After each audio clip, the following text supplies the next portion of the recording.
What's happening, everybody, and welcome back to the channel. My name is Adam. This is Vancity Audi, and this has been a very, very long-awaited video. I am constantly being asked, what is going on with the RS3? What is going on with your B9 S4? And I'm here to provide you all an update. So we're here at my home away from home, Ryder Performance, located in Abbotsford, British Columbia. I'm just gonna walk you over to the cars. I will quickly show you from the exterior of the vehicles, what they look like, how long they've been sitting there, and then we'll head inside and I'll show you what we've got cooking in there. Here is my B9 S4. It has been sitting here for quite some time now. I want to say about 4 months, maybe 5 months. We took it off the road because we didn't want to damage it any further. Let's take a look under the hood. As you guys can see, completely empty. The trans and the motor have been pulled. It's now been turned into a Tonka truck. There's no weight in the front of the vehicle to hold that nose down, so it is sitting high. So that's basically that car. It's been sitting here for a long time.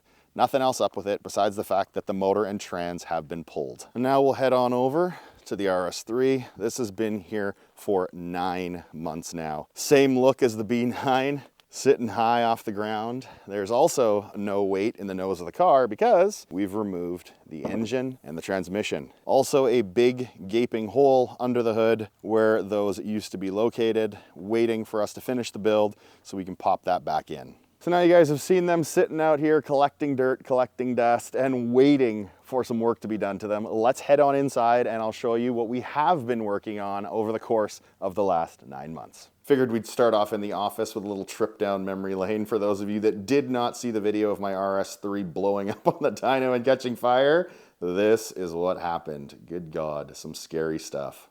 First thing we have is the DQ500. This is the transmission out of the RS3. We have upgraded a few things on this, which will be revealed during my big reveal video where we show the entire build of the car. Let's head upstairs and I'll show you the motor. So it's definitely taken us some time to get it this far along. We were waiting for parts from different places, waiting for finances to make sure that I can afford to do this damn thing, and putting it all together. So I will be breaking this down in an upcoming video, but for now, this is how far we've come along. A few more things still to do. Those will come over the course of the next month or so. And then up top over here, all wrapped up, this is the motor and the massive transmission, the ZF8, from my B9 S4. We've removed this because we thought we had a replacement motor, and that didn't quite turn out, which I'll tell you about right now. We'll take a load off for the rest of the video, sitting down in the office so I can go over what else happened. The motor that we had purchased for the B9 S4 was purchased from a wrecker. It was a used motor. We were told it was in good condition from the wrecker. We went and we took a look inside the cylinder, and cylinder 5 was toast. It was nuked. There was no way that motor was going to work for us. So we ended up shipping that back. Now, the reason you haven't heard anything about the B9 S4 for 9 months is because we've been waiting 9 months for tools from Audi to be able to repair the motor. I didn't have the financial means to just drop in a new motor and go like so many of you have suggested. We wanted to fix the motor, and here at Ryder Performance, we really like to get down to the root cause of failures and find out why things have happened rather than just throwing parts at it. So we now have those parts. Yes, 9 months later. And over the course of the next month or two, when we find time, we are going to be tearing down my motor, taking a look and seeing what actually failed. I have a little sneak peek for you though of something else that just took place here at Ryder Performance. So Kyle took this piston out of cylinder 5 from another failed EA839 motor out of a B9 S4. The cylinder walls look absolutely mint, but the piston has seen better days. Now, seeing that kind of carnage on a piston gives me a lot of hope that perhaps my piston is toast, or maybe even not toast, because the compression was still good in my motor and it's just the rings that are shot. So if that's the case, when we take it apart, we might be able to just drop some new rings in, drop a new piston in, and go from there, and it might still be good to go. Considering the compression test was still good months ago, and when I data logged the car, it still made power. It was just seeing a bunch of correction in that one cylinder. My fault, for those who haven't watched that video, was cylinder 1. That's where I lost the spark plug in my B9 S4, was cylinder 1. I don't know of too many other cars that had an issue with cylinder 1. I've heard of many cylinder 6, I've heard of cylinder 5s, I've heard of one cylinder 3, and then my cylinder 1. So I just wanted to let you know that that motor will hopefully be repaired, and we will not need to spend a bunch of money purchasing a new motor for that car. Now, the sad news is Over the last year, and especially more recently, I don't have the same financial means that I used to. So I can't guarantee that you guys are gonna see that B9S4 back out there running 9-second quarter miles. I would love to promise you that, but I'm a realist. I might not be able to afford to do that. So if we get the car all back up and running, kind of fearful that we might run into another issue, and if we do run into another issue, I won't be able to pay for it to fix it. So we're not quite sure what we're gonna do yet. I might part it out and then sell it stock, or if things go well for me and pick up a bit, I will be able to test it out on the TTE 810, running the Stage 3 Plus E70 file from IE and see what that bad boy can do. I know there's a 9-second run in it, hopefully a 9.8, crossing fingers for a 9.7 in ideal conditions, but I'm not positive that I'll be able to do that yet. If I had more dough in the bank, I would tell you guys that I promise you I'll bring you that content,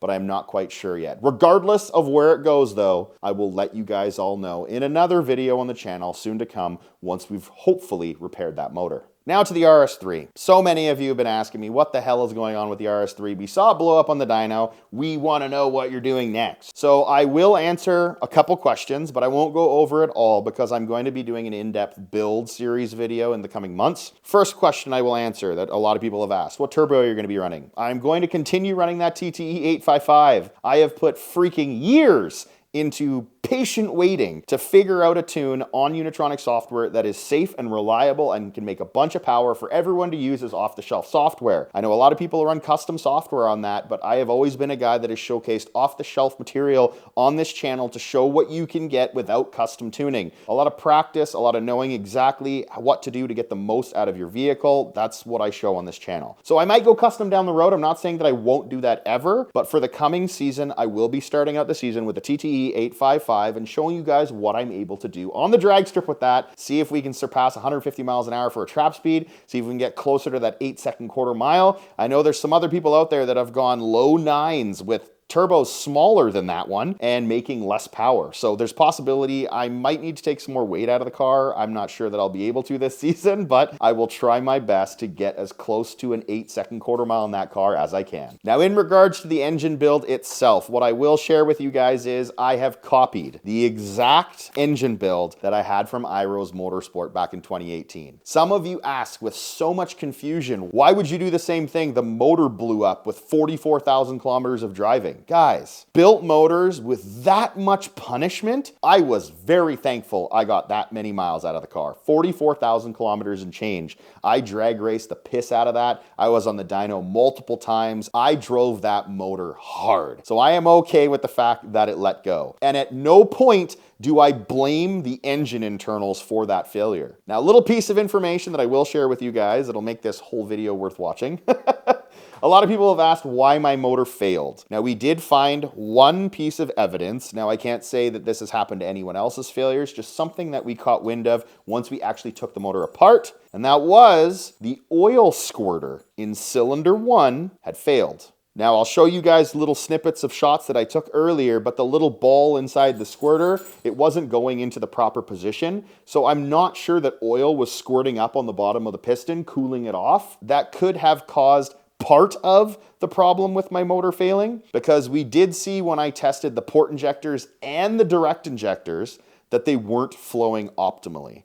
Now, that could have been me, and I will take full responsibility for that because I might have let the ethanol sit in the gas tank for too long. And it also could have been me because I didn't get the car fully up to operating temperature in the off months when I wasn't racing the car. You guys got to remember that car sat for a very long time. I took it out here and there for spirited drives, but nowhere near what I should have. Now, a big point that you guys need to remember is when you're warming up your car and you need to get it to operating temp in those off months when you're not driving it, how I was wrong is I turned it on and let it idle until the oil temp reached about 50 to 55 Celsius. And I thought that was enough. The problem is if you have ethanol in the tank, you need to burn off any moisture. And I wasn't doing that because it wasn't getting near the boiling point. My oil was not getting anywhere near 100 degrees. So from what I've been told from other people, I've learned a lot in these off months. If you're running E and the car is sitting, get that E out of the tank, get straight pump gas in there, flush it through the system. When you warm up your car in between, get it to proper operating temperature, not just get it so the temperature shows on your gauges, get it way up there to cook everything off, take it for a drive, and then park it again, if you can afford to do that. I know a lot of places you get so much snow and crappy weather, you won't want to do that. But those are the few things that we noticed: port injectors,